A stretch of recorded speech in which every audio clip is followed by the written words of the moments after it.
Salve, amados irmãos, na gloriosa paz do nosso Senhor Salvador Jesus Cristo. Nessa tarde, eu gostaria de falar sobre um assunto presente para os nossos dias. Nós precisamos melhorar nele. Ao assunto de introdução ao assunto de mutualidade. João 17, 22 e 26. Qual é o valor de uma pessoa? Hoje em dia, o valor de uma pessoa se assemelha ao de um carro. Ou seja, depende do modelo, do ano e de sua condição de uso. Isso significa que estamos em crise. E a Igreja do Senhor Jesus Cristo? Será que ela não é afetada por esta crise de relacionamentos? O que a Bíblia propõe para que a comunhão não sofra com a crise do mundo? A resposta está nos chamados imperativos de mutualidade. O que são e onde devem ser praticados é o que vamos aprender hoje. O que é mutualidade cristã? Da raiz latina mutuos, a mutualidade é a qualidade ou estado do que é mútuo, reciprocidade, permutação, troca, no dicionário Aurélio. No Novo Testamento grego, nós olhamos para a função dos imperativos de mutualidade, e a sua função é indicar uma relação de reciprocidade, mutualidade, troca, intercâmbio entre os sujeitos de uma oração. A tradução comum para ele é uns aos outros. Mas há pelo menos 36 imperativos de mutualidade no Novo Testamento. Mas também a mutualidade diz respeito às coisas que os cristãos evitam fazer uns aos outros a fim de preservar um ambiente de amor e unidade. 25 segredos para derrotar a crise da comunhão. Nós vamos olhar para esses segredos agora. Os discípulos valorizam relacionamentos. Amem-se uns aos outros. João 15, 12, Romanos 12, 2, 12, 10 e 1 Pedro 4, 8. Você vai ler esses textos e meditar. 2. Aceitem-se uns aos outros. Romanos 15, 17. 3. Saudem-se uns aos outros. Romanos 16, 16. 1 Coríntios 16, 20. 1 Pedro 5, 14. 4. Tenham igual cuidado uns pelos outros. 1 Coríntios 12, 24, 25. 5. Sujeitem-se uns aos outros, Efésios 5, 21, 6. Suportem-se uns aos outros, Efésios 4, 2. B. Os discípulos protegem o corpo contra poluição e infecção. 7. Não tenham inveja uns dos outros, Gálatas 5, 26. 8. Deixem de julgar uns aos outros, Mateus 7, 11, Romanos 14, 13. 9. Não se queixem uns dos outros, Tiago 5, 9. 10. Não falem mal uns dos outros. Tiago 4, 11. 11. Não mordam e devorem uns aos outros. Gálatas 5, 14 e 15. 12. Não provoquem uns aos outros. Gálatas 5, 26. 13. Não mintam uns aos outros. Colossenses 3, 9 e 10 e Efésios 4, 25. 14. Confesse os seus pecados uns aos outros. Tiago 5, 16. 15. Perdoem-se mutuamente. Efésios 4, 31, 32. Colossenses 3, 12, 13. Seus discípulos contribuem para o crescimento uns dos outros. 16. Edifiquem-se uns aos outros. Romanos 14, 19. 1 Tessalonicenses 5, 11. 17. Ensinem uns aos outros. Colossenses 3, 16. 18. Encorajem uns aos outros. Hebreus 3, 12, 13. 19. Aconselhem uns aos outros. Romanos 15, 14, Colossenses 3, 16. 20. Falem entre vocês com salmos, hinos e cânticos espirituais. Efésios 5, 19 e 20. D. Os discípulos servem uns aos outros. 21. Sirvam uns aos outros. Gálatas 5, 13, 1 Pedro 4, 10. 22. Leve os fardos pesados uns dos outros. Gálatas 6, 2. 23. Sejam mutuamente hospitaleiros. 1 Pedro 4, 9. 24. Sejam bondosos uns para com os outros. Efésios 4, 32. E 25. Orem uns pelos outros. Tiago 5, 16. Segundo, mutualidade e comunhão. Elas indicam as obrigações e as oportunidades de se expressar a vida em comum. Ou, em outras palavras, de se praticar a mutualidade. Comunhão é compartilhar.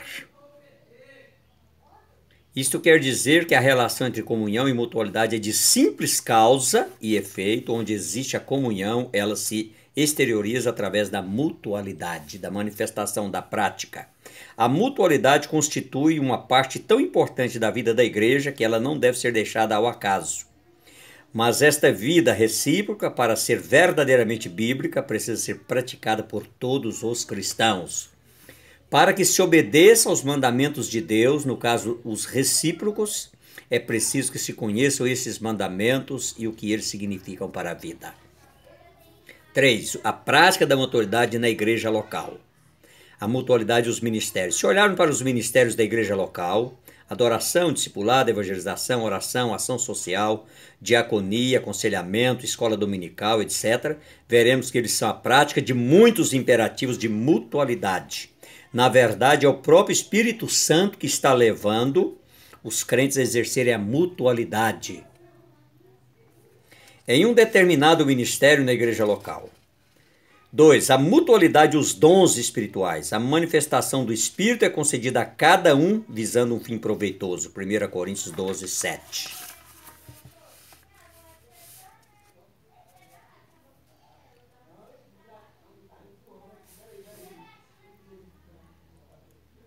Precisamos lembrar que a Escritura jamais afirma que o amor seja um dom.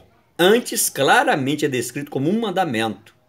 O meu mandamento é este, que vos ameis uns aos outros assim como eu vos amei. João 15, 12.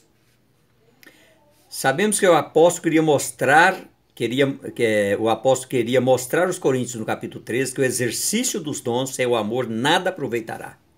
Sem amor não adianta nada, querido. Nós precisamos ter amor, manifestar esse amor. O que deve ficar claro nesse ponto é que o exercício dos dons deve promover a edificação mútua, porque ninguém recebe um dom para edificar a si mesmo, mas sim o corpo inteiro. O termo grego para dom, charisma, vem de uma raiz que indica coisas que produzem bem-estar. 3. A mutualidade e os grupos pequenos.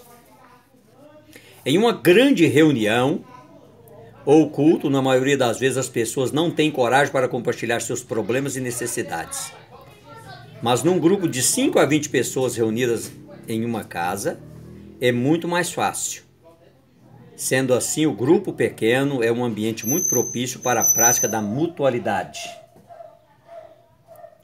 4. A mutualidade e o discipulado. Ide, portanto, fazer discípulos de todas as nações, ensinando-as a guardar todas as coisas que vos tenho ordenado. Mateus 28, 19, 20. Discípulo era a palavra favorita de Cristo para aqueles cuja vida estava intimamente ligada a Ele. E é encontrado 261 vezes nos evangelhos, em Atos dos Apóstolos, mas nenhuma vez nas epístolas. E significa pessoa ensinada ou treinada. O discípulo é um aluno, aprendiz, seguidor. Há uma definição para o discípulo de Cristo baseada no evangelho de João. Discípulo é alguém que está envolvido com a palavra de Deus de maneira contínua. João 8,31. B. O discípulo é alguém que ama os outros. João 13, 34, 35. C. Discípulo é alguém que permanece diariamente em união frutífera com Cristo. João 15, 5, 8.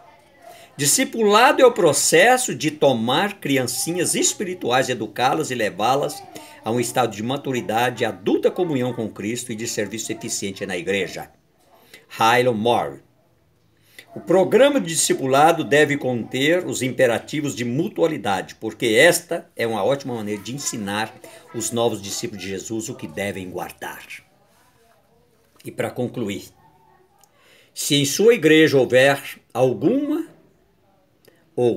das características a seguir: tristeza coletiva, sentimento de desilusão e vazio, falta de interesse pelas coisas dos outros, falta de diálogo, falta de comunicação efetiva, desinteresse pelas atividades da igreja, mau humor e tensão, sentimento de solidão e de incompreensão, ridicularizações e sarcasmos generalizados, falta de entusiasmo, falta de fé, vida espiritual individualizada, insultos e grosserias, atividades paralelas, frequentes discussões, ausências sem justificativas, vida de egoísmo e individualismo, não compartilhamento da vida, falta de atenção, ausência de perdão, indisposição para hospitalidade, inveja, questionamento da autoridade do líder, murmuração sobre atividades e programas, ausência de comunicação e relação pessoal informal, extraculto,